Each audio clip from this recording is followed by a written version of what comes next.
नमस्कार, आप देख रहे हैं आरजे भारत न्यूज 7 और मैं हूं आपके साथ श्वेता।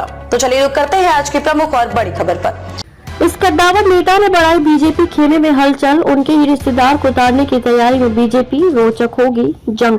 कानपुर सीट कभी कांग्रेस का गढ़ मानी जाती थी, लेकिन पिछले 2 बार से लगातार यहां बीजेपी जीतती आ रही है।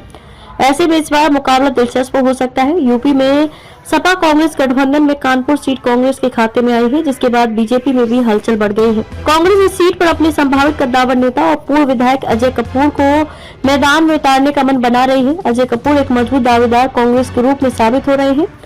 ऐसे में बीजेपी इस सीट को जीतने के लिए अजय कपूर के सामने उनके रिश्तेदार और विधानसभा अध्यक्ष सतीश महाना को टक्कर देने के लिए मैदान में उतार सकती है।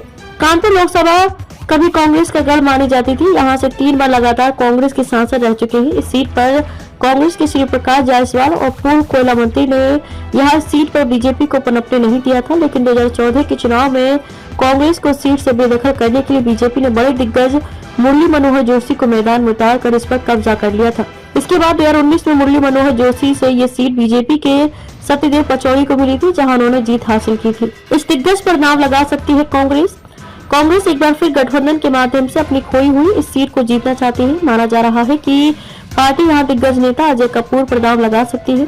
अजय कपूर व्यापारी होने के साथ सिंधी है और पंजाबी मतदाताओं के साथ अन्य जातियों पर भी मजबूत पकड़ रखते हैं, लेकिन कांग्रेस के संभावित प्रत्याशी को लेकर बीजेपी के खेमे में हलचल बढ़ती हुई नजर आ रही है।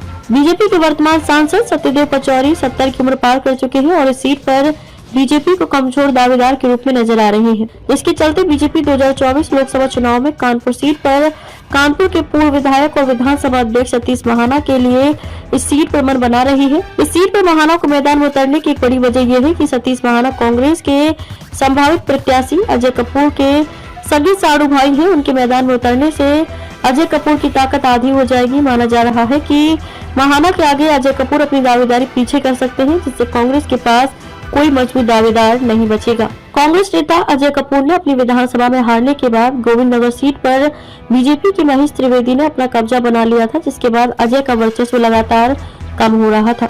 वहीं महाना से रिश्तेदारी के बीच इस तरह की खबरें भी चर्चा में रही कि अजय कपूर उनके जरिए बीजेपी में शामिल हो सकते हैं, लेकिन किसी बड़े पद और दायित्व के न मिलने से ये डील हवा में ही रह गई। हालांकि इसकी आधिकारिक पुष्टि कभी नहीं हुई। अब देखना ये होगा कि क्या कांग्रेस अजय कपूर पर दांव लगाती है। क्या अजय के सामने बीजेपी उनके रिश्तेदार और विधानसभा अध्यक्ष सतीश महाना को उनके सामने लड़ाने की तैयारी कर चुकी है। खबरों में अब तक के लिए बस इतना ही।